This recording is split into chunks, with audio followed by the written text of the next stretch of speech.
जय शनिदेव प्रिय भक्तों।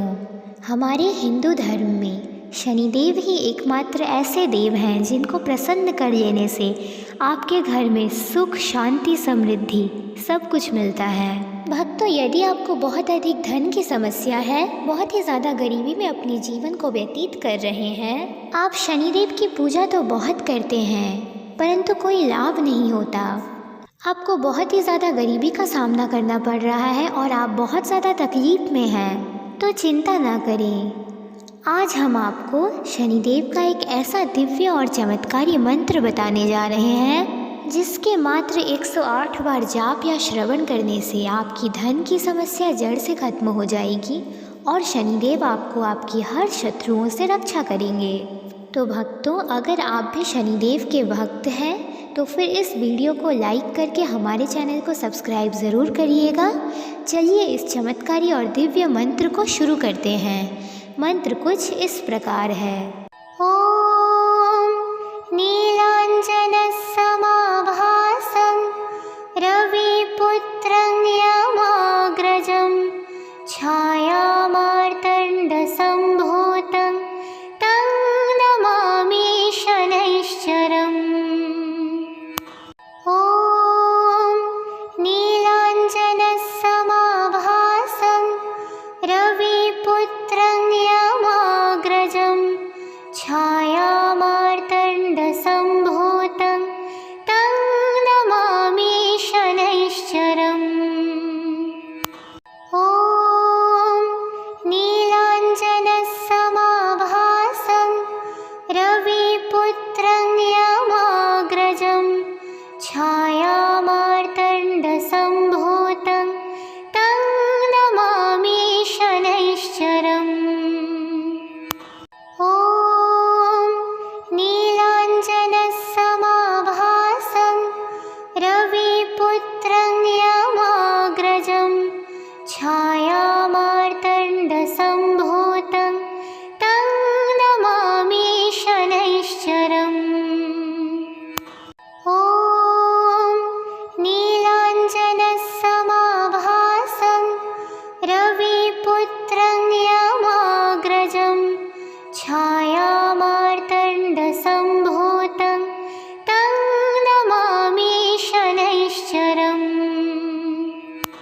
ओम नीलांजन समाभासं रविपुत्रं यमाग्रजं छायामार्तण्ड संभूतं तं नमामि शनैश्चरम्। ओम नीलांजन समाभासं रविपुत्रं यमाग्रजं छायामार्तण्ड संभूतं तं नमामि शनैश्चरम्। ओम नीलांजन समाभासं रविपुत्रं यमाग्रजं छायामार्तण्ड संभूतं तं नमामि शनैश्चरम्।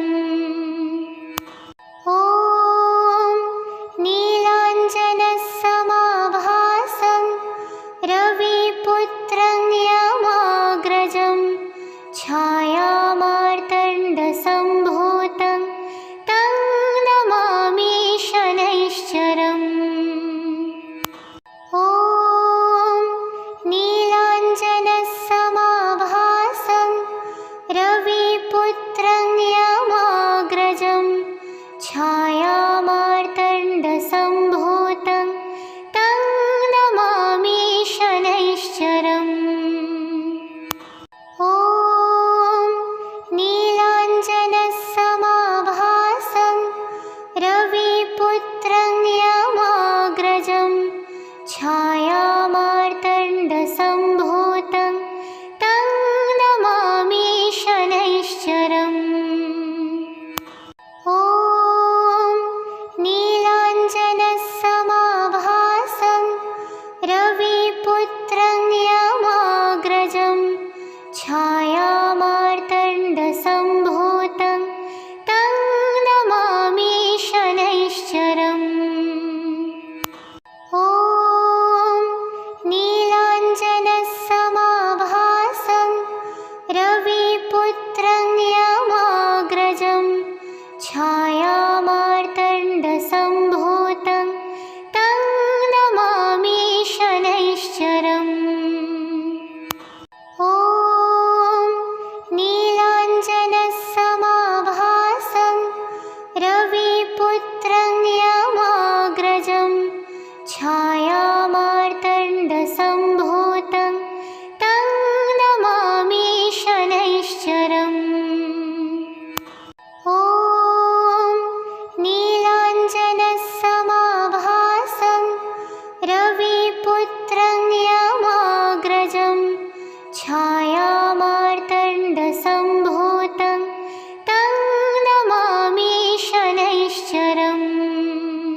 छायामार्तण्डसम्भूतं तं नमामि शनैश्चरम्।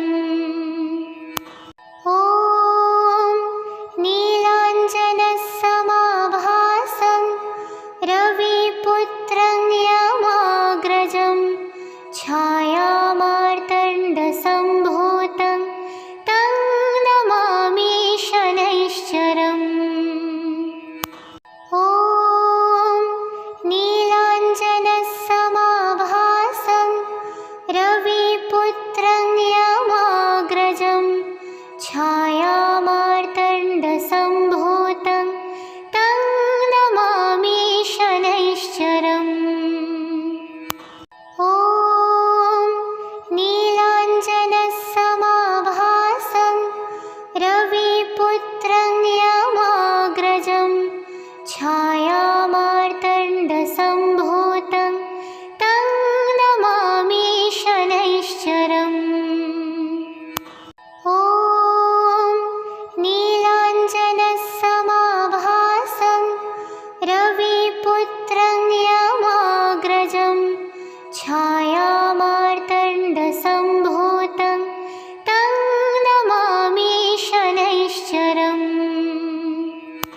ॐ नीलाञ्जनसमाभासं रविपुत्रं यमाग्रजं छायामार्तण्डसम्भूतं तं नमामि शनैश्चरम्। ॐ नीलाञ्जनसमाभासं रविपुत्रं यमाग्रजं छायामार्तण्डसम्भूतं तं नमामि शनैश्चरम्। ॐ नीलाञ्जनसमाभासं रविपुत्रं यमाग्रजं छायामार्तण्डसम्भूतं तं नमामि शनैश्चरम्। ॐ नीलाञ्जनसमाभासं रविपुत्रं यमाग्रजं छायामार्तण्डसम्भूतं तं नमामि शनैश्चरम्। ॐ नीलाञ्जनसमाभासं रविपुत्रं यमाग्रजं छायामार्तण्डसम्भूतं तं नमामि शनैश्चरम्। ॐ नीलाञ्जनसमाभासं रविपुत्रं यमाग्रजं छायामार्तण्डसम्भूतं तं नमामि शनैश्चरम्। ॐ नीलाञ्जनसमाभासं रविपुत्रं यमाग्रजं छायामार्तण्डसम्भूतं तं नमामि शनैश्चरम्। ॐ नीलाञ्जनसमाभासं रविपुत्रं यमाग्रजं छायामार्तण्डसम्भूतं तं नमामि शनैश्चरम्। ॐ नीलाञ्जनसमाभासं रविपुत्रं यमाग्रजं छायामार्तण्डसम्भूतं तं नमामि शनैश्चरम्। ॐ नीलाञ्जनसमाभासं रविपुत्रं यमाग्रजं छायामार्तण्डसम्भूतं तं नमामि शनैश्चरम्। ॐ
मार्तण्डसम्भूतं तं नमामि शनैश्चरम्।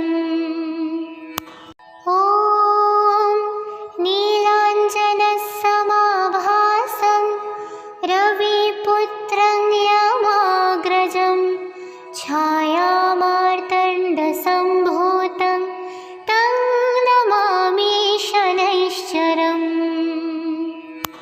ॐ नीलाञ्जनसमाभासं रविपुत्रं यमाग्रजं छायामार्तण्डसम्भूतं तं नमामि शनैश्चरम्। ॐ नीलाञ्जनसमाभासं रविपुत्रं यमाग्रजं छायामार्तण्डसम्भूतं तं नमामि शनैश्चरम्। ॐ नीलाञ्जनसमाभासं रविपुत्रं यमाग्रजं छायामार्तण्डसम्भूतं तं नमामि शनैश्चरम्। ॐ नीलाञ्जनसमाभासं रविपुत्रं यमाग्रजं छायामार्तण्डसम्भूतं तं नमामि शनैश्चरम्। ॐ नीलाञ्जनसमाभासं रविपुत्रं यमाग्रजं छायामार्तण्डसम्भूतं तं नमामि शनैश्चरम्।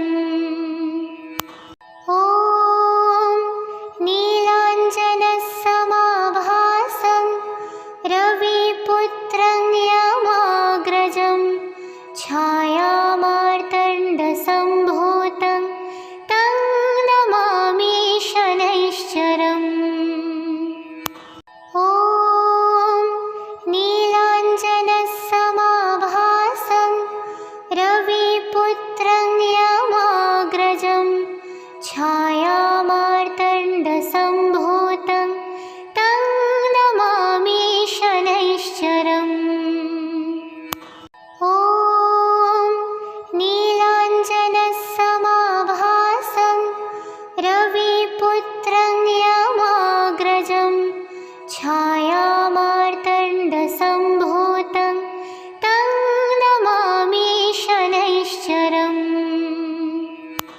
ॐ नीलाञ्जनसमाभासं रविपुत्रं यमाग्रजं छायामार्तण्डसम्भूतं तं नमामि शनैश्चरम्। ॐ नीलाञ्जनसमाभासं रविपुत्रं यमाग्रजं छायामार्तण्डसम्भूतं तं नमामि शनैश्चरम्। ॐ नीलाञ्जनसमाभासं रविपुत्रं यमाग्रजं छायामार्तण्डसम्भूतं तं नमामि शनैश्चरम्। ॐ नीलाञ्जनसमाभासं रविपुत्रं यमाग्रजं छायामार्तण्डसम्भूतं तं नमामि शनैश्चरम्। ॐ नीलाञ्जनसमाभासं रविपुत्रं यमाग्रजं छायामार्तण्डसम्भूतं तं नमामि शनैश्चरम्। ॐ नीलाञ्जनसमाभासं रविपुत्रं यमाग्रजं छायामार्तण्डसम्भूतं तं नमामि शनैश्चरम्। शनैश्चरम्। ॐ नीलाञ्जनसमाभासं रविपुत्रं यमाग्रजं छायामार्तण्डसम्भूतं तं नमामि शनैश्चरम्। ॐ नीलाञ्जनसमाभासं रविपुत्रं यमाग्रजं छायामार्तण्डसम्भूतं तं नमामि शनैश्चरम्। ॐ नीलाञ्जनसमाभासं रविपुत्रं यमाग्रजं छायामार्तण्डसम्भूतं तं नमामि शनैश्चरम्। ॐ नीलाञ्जनसमाभासं रविपुत्रं यमाग्रजं छायामार्तण्डसम्भूतं तं नमामि शनैश्चरम्। ॐ नीलाञ्जनसमाभासं रविपुत्रं यमाग्रजं छायामार्तण्डसम्भूतं तं नमामि शनैश्चरम्। ॐ नीलाञ्जनसमाभासं रविपुत्रं यमाग्रजं छायामार्तण्डसम्भूतं तं नमामि शनैश्चरम्। ॐ नीलाञ्जनसमाभासं रविपुत्रं यमाग्रजं छायामार्तण्डसम्भूतं तं नमामि शनैश्चरम्। ॐ नीलाञ्जनसमाभासं रविपुत्रं यमाग्रजं छायामार्तण्डसम्भूतं तं नमामि शनैश्चरम्। ॐ नीलाञ्जनसमाभासं रविपुत्रं यमाग्रजं छायामार्तण्डसम्भूतं तं नमामि शनैश्चरम्। ॐ नीलाञ्जनसमाभासं रविपुत्रं यमाग्रजं छायामार्तण्डसम्भूतं तं नमामि शनैश्चरम्। ॐ नीलाञ्जनसमाभासं रविपुत्रं यमाग्रजं छायामार्तण्डसम्भूतं तं नमामि शनैश्चरम्। ॐ नीलाञ्जनसमाभासं रविपुत्रं यमाग्रजं छायामार्तण्डसम्भूतं तं नमामि शनैश्चरम्। ॐ नीलाञ्जनसमाभासं रविपुत्रं यमाग्रजं छायामार्तण्डसम्भूतं तं नमामि शनैश्चरम्। ॐ नीलाञ्जनसमाभासं रविपुत्रं यमाग्रजं छायामार्तण्डसम्भूतं तं नमामि शनैश्चरम्। ॐ नीलाञ्जनसमाभासं रविपुत्रं यमाग्रजं छायामार्तण्डसम्भूतं तं नमामि शनैश्चरम्। ॐ नीला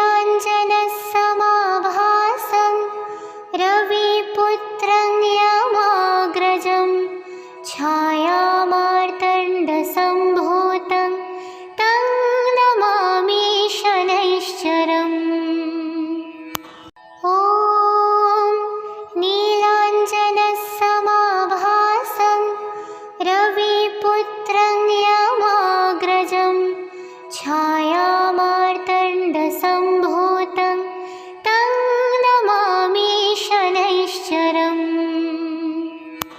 ॐ नीलाञ्जनसमाभासं रविपुत्रं यमाग्रजं छायामार्तण्डसम्भूतं तं नमामि शनैश्चरम्। ॐ नीलाञ्जनसमाभासं रविपुत्रं यमाग्रजं छायामार्तण्डसम्भूतं तं नमामि शनैश्चरम्।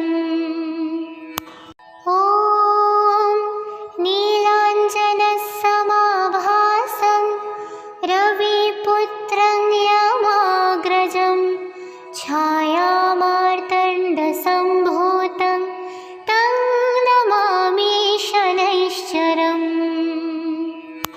ॐ नीलाञ्जनसमाभासं रविपुत्रं यमाग्रजं छायामार्तण्डसम्भूतं तं नमामि शनैश्चरम्।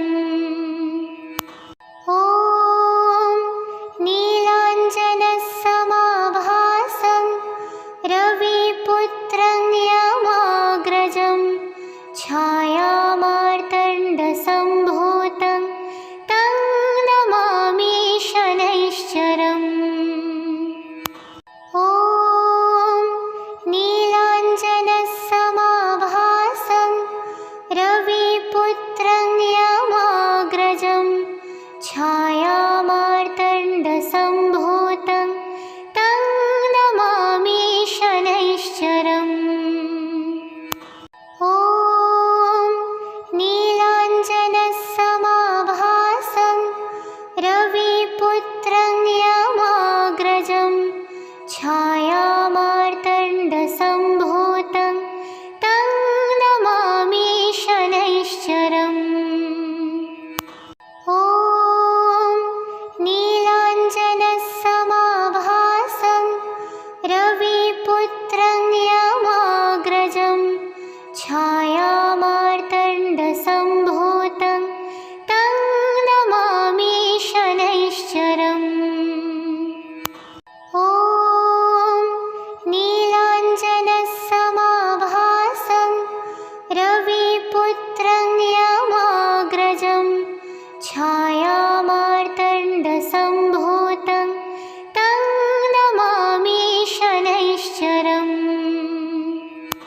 ॐ नीलाञ्जनसमाभासं रविपुत्रं यमाग्रजं छायामार्तण्डसम्भूतं तं नमामि शनैश्चरम्।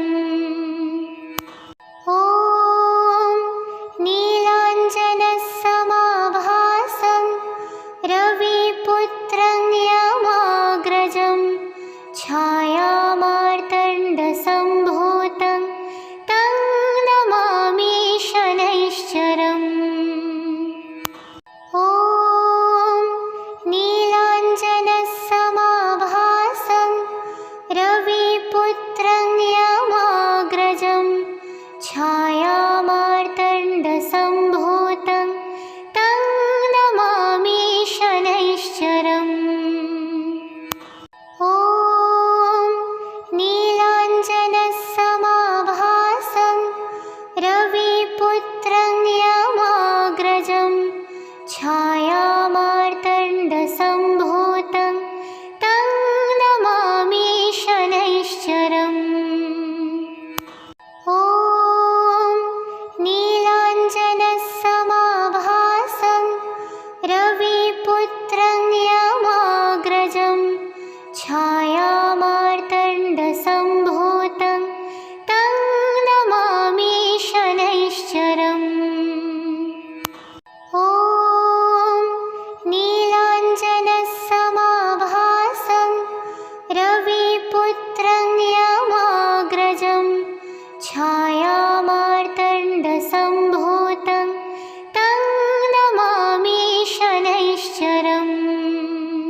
तं नमामि शनैश्चरम्।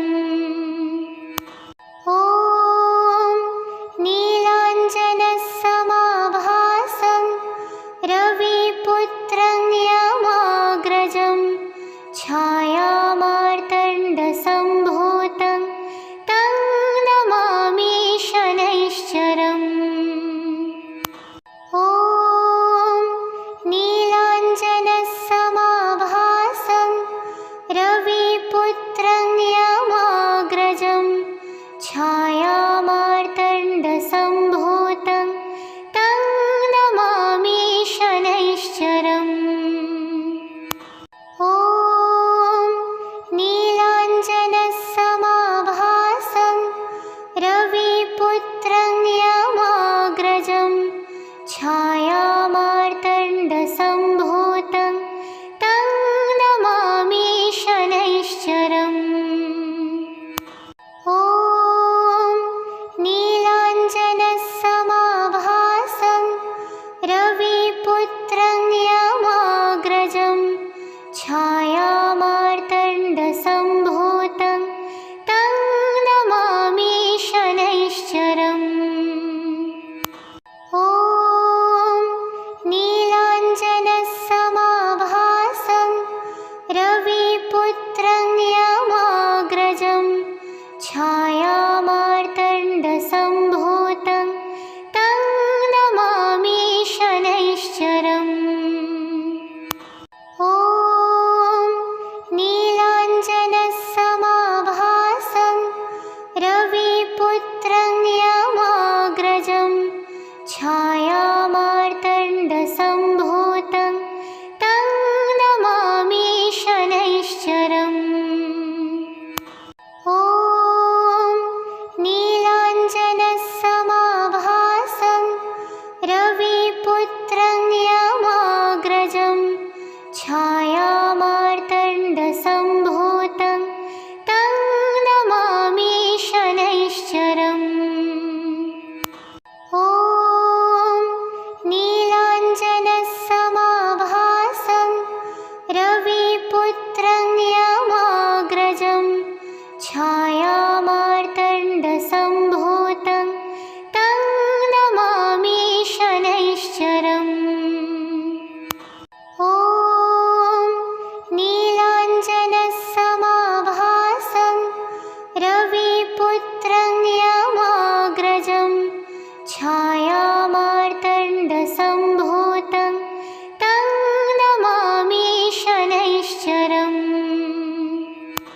ॐ नीलाञ्जनसमाभासं रविपुत्रं यमाग्रजं छायामार्तण्डसम्भूतं तं नमामि शनैश्चरम्।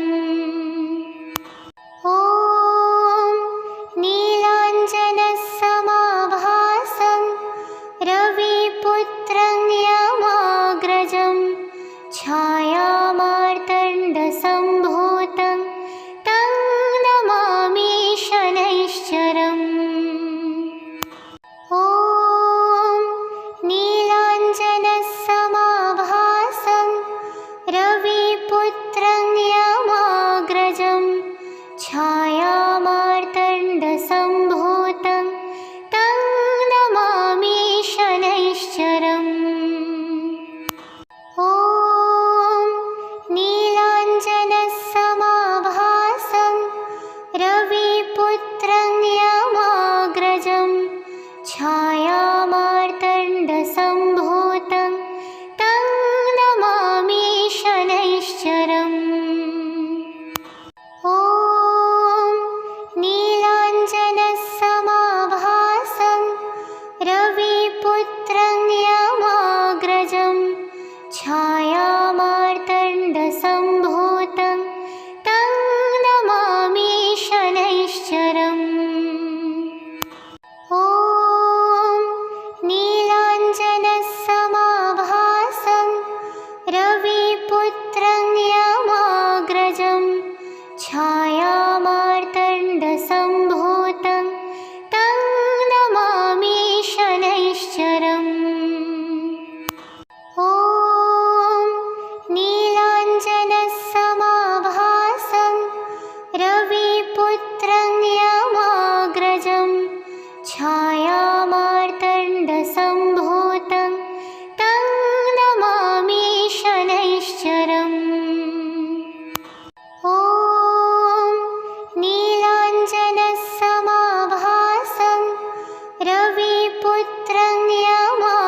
यमाग्रजं छायामार्तण्डसम्भूतं तं नमामि शनैश्चरम्।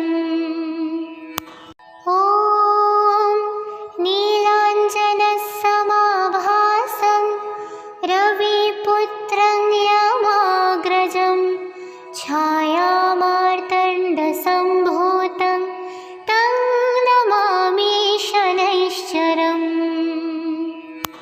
ॐ नीलाञ्जनसमाभासं रविपुत्रं यमाग्रजं छायामार्तण्डसम्भूतं तं नमामि शनैश्चरम्। ॐ नीलाञ्जनसमाभासं रविपुत्रं यमाग्रजं छायामार्तण्डसम्भूतं तं नमामि शनैश्चरम्। ॐ नीलाञ्जनसमाभासं रविपुत्रं यमाग्रजं छायामार्तण्डसम्भूतं तं नमामि शनैश्चरम्। ॐ नीलाञ्जनसमाभासं रविपुत्रं यमाग्रजं छायामार्तण्डसम्भूतं तं नमामि शनैश्चरम्। ॐ नीलाञ्जनसमाभासं रविपुत्रं यमाग्रजं छायामार्तण्डसम्भूतं तं नमामि शनैश्चरम्। ॐ नीलाञ्जनसमाभासं रविपुत्रं यमाग्रजं छायामार्तण्डसम्भूतं तं नमामि शनैश्चरम्। ॐ नीलाञ्जनसमाभासं रविपुत्रं यमाग्रजं छायामार्तण्डसम्भूतं तं नमामि शनैश्चरम्। ॐ नीलाञ्जनसमाभासं रविपुत्रं यमाग्रजं छायामार्तण्डसम्भूतं तं नमामि शनैश्चरम्। ॐ नीलाञ्जनसमाभासं रविपुत्रं यमाग्रजं छायामार्तण्डसम्भूतं तं नमामि शनैश्चरम्। ॐ नीलाञ्जनसमाभासं रविपुत्रं यमाग्रजं छायामार्तण्डसम्भूतं तं नमामि शनैश्चरम्। ॐ नीलाञ्जनसमाभासं रविपुत्रं यमाग्रजं छायामार्तण्डसम्भूतं तं नमामि शनैश्चरम्। ॐ नीलाञ्जनसमाभासं रविपुत्रं यमाग्रजं छायामार्तण्डसम्भूतं तं नमामि शनैश्चरम्। ॐ नीलाञ्जनसमाभासं रविपुत्रं यमाग्रजं छायामार्तण्डसम्भूतं तं नमामि शनैश्चरम्। ॐ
छायामार्तण्डसम्भूतं तं नमामि शनैश्चरम्।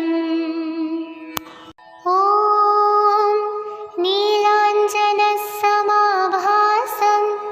रविपुत्रं यमाग्रजं छायामार्तण्डसम्भूतं तं नमामि शनैश्चरम्। ॐ नीलाञ्जनसमाभासं रविपुत्रं यमाग्रजं छायामार्तण्डसम्भूतं तं नमामि शनैश्चरम्। ॐ नीलाञ्जनसमाभासं रविपुत्रं यमाग्रजं छायामार्तण्डसम्भूतं तं नमामि शनैश्चरम्।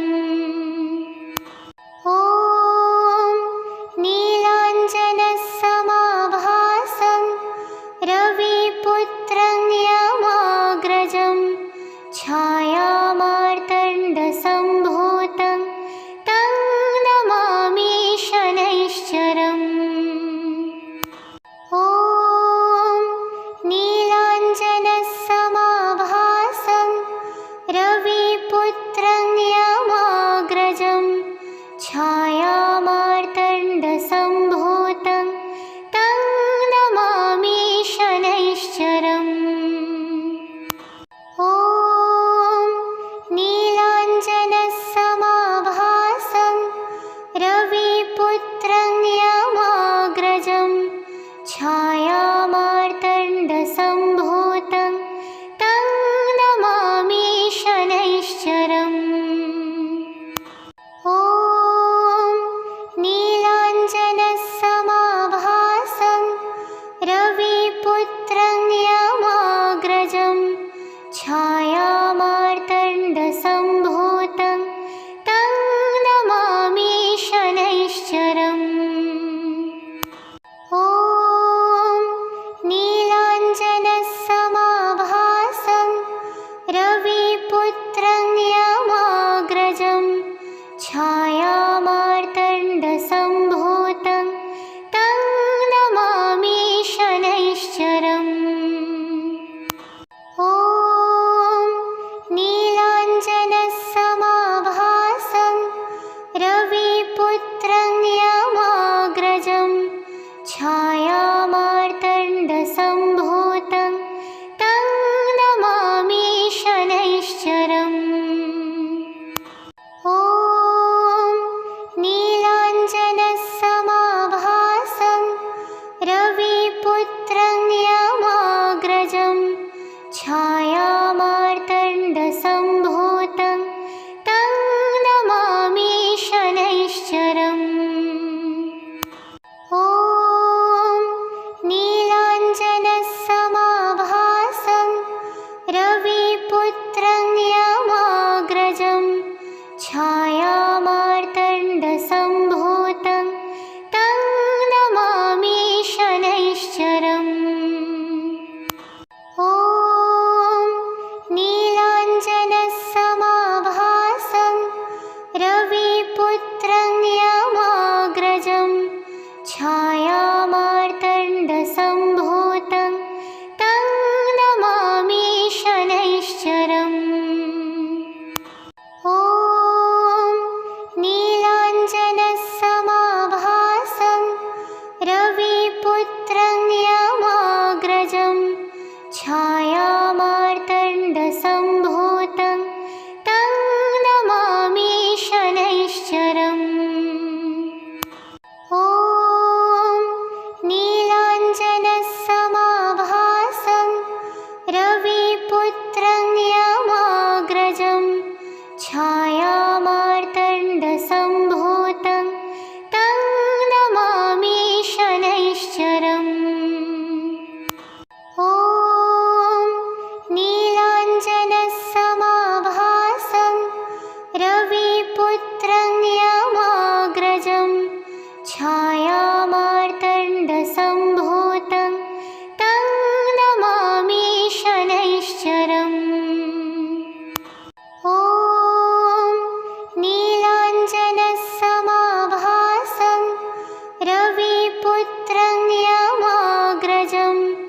छायामार्तण्डसम्भूतं तं नमामि शनैश्चरम्।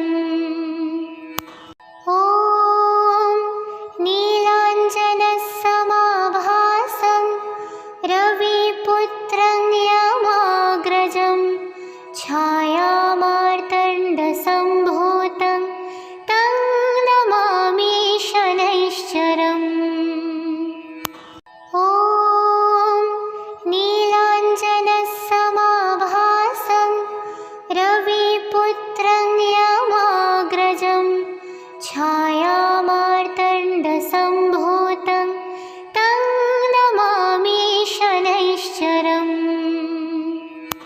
ॐ नीलाञ्जनसमाभासं रविपुत्रं यमाग्रजं छायामार्तण्डसम्भूतं तं नमामि शनैश्चरम्। ॐ नीलाञ्जनसमाभासं रविपुत्रं यमाग्रजं छायामार्तण्डसम्भूतं तं नमामि शनैश्चरम्।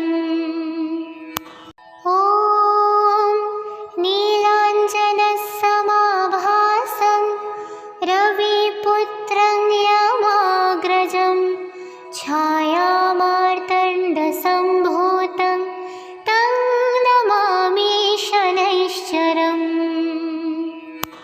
ॐ नीलाञ्जनसमाभासं रविपुत्रं यमाग्रजं छायामार्तण्डसम्भूतं तं नमामि शनैश्चरम्।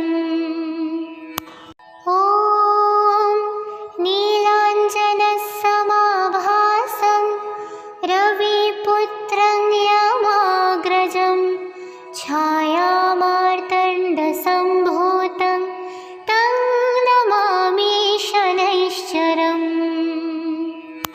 ॐ नीलाञ्जनसमाभासं रविपुत्रं यमाग्रजं छायामार्तण्डसम्भूतं तं नमामि शनैश्चरम्। ॐ नीलाञ्जनसमाभासं रविपुत्रं यमाग्रजं छायामार्तण्डसम्भूतं तं नमामि शनैश्चरम्। ॐ नीलाञ्जनसमाभासं रविपुत्रं यमाग्रजं छायामार्तण्डसम्भूतं तं नमामि शनैश्चरम्। ॐ नीलाञ्जनसमाभासं रविपुत्रं यमाग्रजं छायामार्तण्डसम्भूतं तं नमामि शनैश्चरम्। ॐ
छायामार्तण्डसम्भूतं तं नमामि शनैश्चरम्। ॐ नीलाञ्जनसमाभासं रविपुत्रं यमाग्रजं छायामार्तण्डसम्भूतं तं नमामि शनैश्चरम्।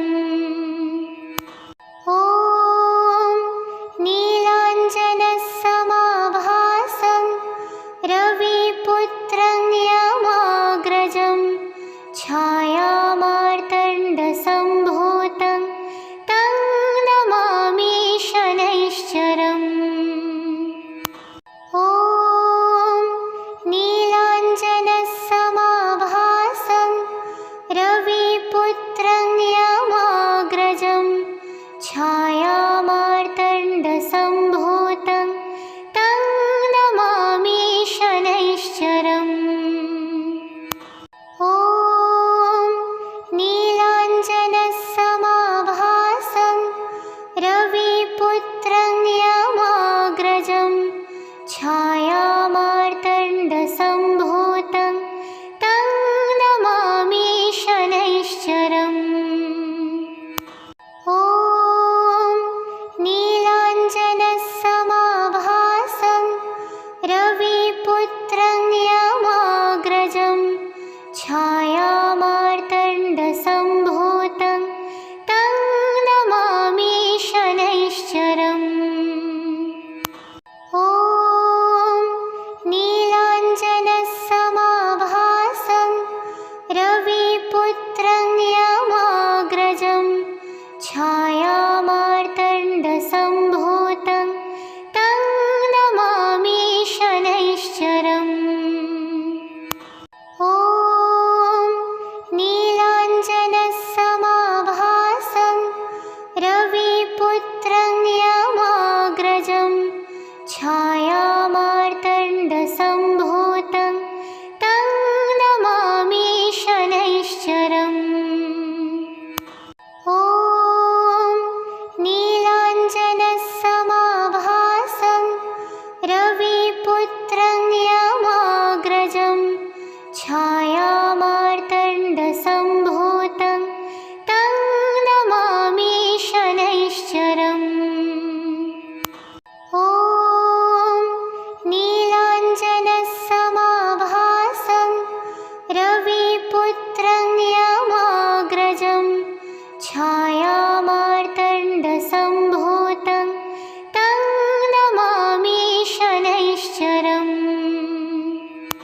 ॐ नीलाञ्जनसमाभासं रविपुत्रं यमाग्रजं छायामार्तण्डसम्भूतं तं नमामि शनैश्चरम्। ॐ नीलाञ्जनसमाभासं रविपुत्रं यमाग्रजं छायामार्तण्डसम्भूतं तं नमामि शनैश्चरम्। ॐ नीलाञ्जनसमाभासं रविपुत्रं यमाग्रजं छायामार्तण्डसम्भूतं तं नमामि शनैश्चरम्।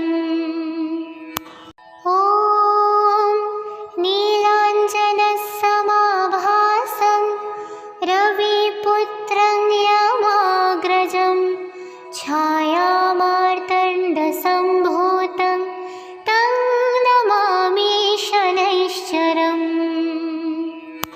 ॐ नीलाञ्जनसमाभासं रविपुत्रं यमाग्रजं छायामार्तण्डसम्भूतं तं नमामि शनैश्चरम्।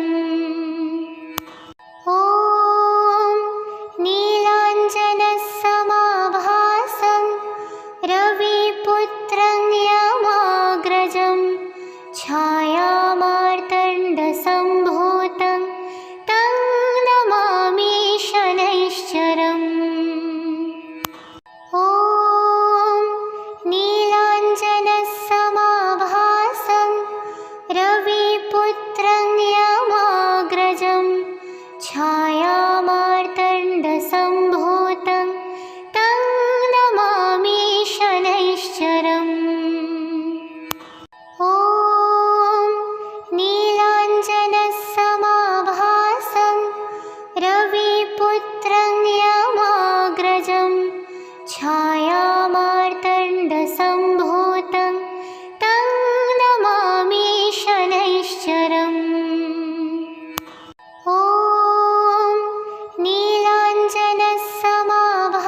संवत्सरं